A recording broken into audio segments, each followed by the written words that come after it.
আসসালামু আলাইকুম। ১ কাপ গুঁড়া দুধ দিয়ে মাত্র ১৫ মিনিটে সবচেয়ে সহজ এবং সবচেয়ে মজাদার রসমালাই রেসিপি আজ আমি আপনাদের তৈরি করে দেখাবো। রসমালাইটি মুখে দিলেই মিলিয়ে যাবে, খেতে দুর্দান্ত হয় এবং তৈরি করা খুবই সহজ। চলুন দেখিনি এর পুরো প্রস্তুত প্রণালী। প্রথমেই একটি মিক্সিং বোলে নিয়ে নিব প্রায় ১ কাপ গুঁড়া দুধ। আপনারা যদি মিষ্টির পরিমাণ আরও বেশি তৈরি করতে চান সেক্ষেত্রে গুঁড়া দুধের পরিমাপ আরও বেশি নিতে পারেন। ১ চা চামচ ময়দা, এটা সম্পূর্ণ অপশনাল, আপনারা চাইলে এটা স্কিপ করতে পারেন। ১/২ চা চামচ বেকিং পাউডার, এটা অবশ্যই দিতে হবে। সবগুলো শুকনো উপকরণকে একসাথে মিশিয়ে নিব।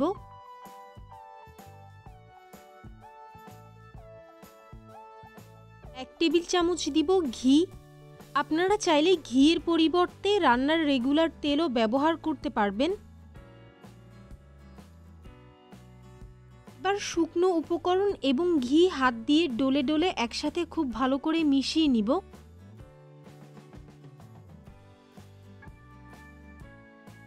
সব কিছুকে হাত দিয়ে একসাথে মেশানোর পর দিয়ে দিব ডিম।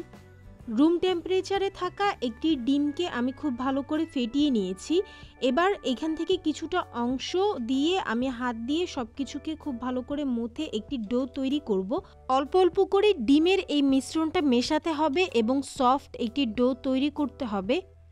আমার ডোটা তৈরি করা হয়ে গেছে। একটি ঢাকনা দিয়ে ঢেকে প্রায় ৫ মিনিটের জন্য রেস্টে রেখে দিব।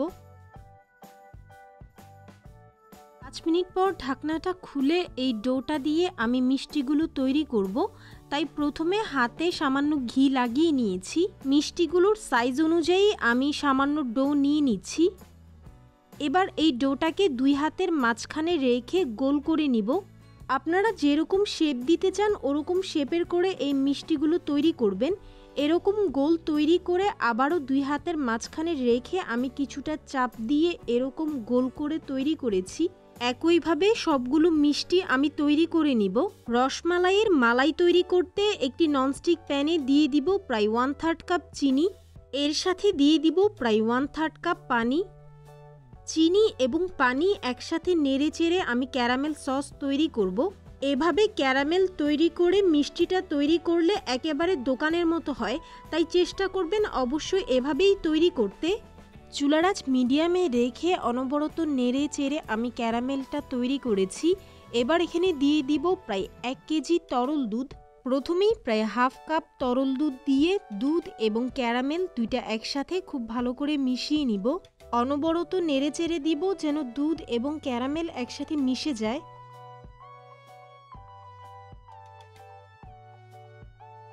বাকি দুধটুকুও আমি এখানে দিয়ে দিব।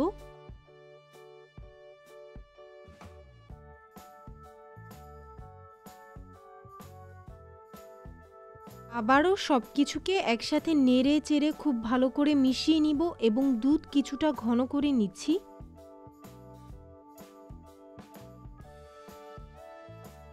দুধ কিছুটা ঘন হয়ে গেলে তৈরি করে রাখা মিষ্টিগুলো আমি একে একে দিয়ে দিব। মিষ্টিগুলো তৈরি করার সময় ছোট ছোট করে তৈরি করবেন, কারণ দুধে দেওয়ার পর এগুলো ফুলে ফেপে প্রায় দ্বিগুণ বড় হয়ে যাবে।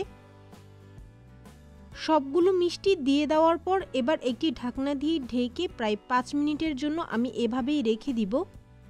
২ থেকে ৩ মিনিট পর পাতিলের হাতলগুলো ধরে আমি এভাবে নাড়িয়ে দিব। যেহেতু মিষ্টিগুলো খুবই নরম থাকে তাই এভাবে কিছুক্ষণ পর পর নাড়িয়ে দিবেন।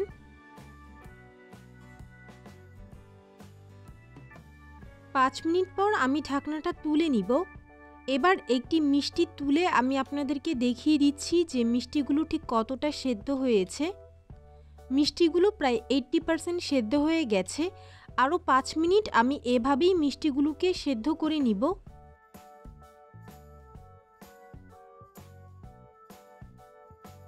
মিষ্টি তৈরি করা হয়ে গেছে। আশা করি আপনারা দেখেই বুঝতে পারছেন যে এগুলো ঠিক কতটা পারফেক্ট হয়েছে। চুলাটা অফ করে দিব এবং এগুলোকে আমি চুলা থেকে নামিয়ে ঠান্ডা করে নিচ্ছি।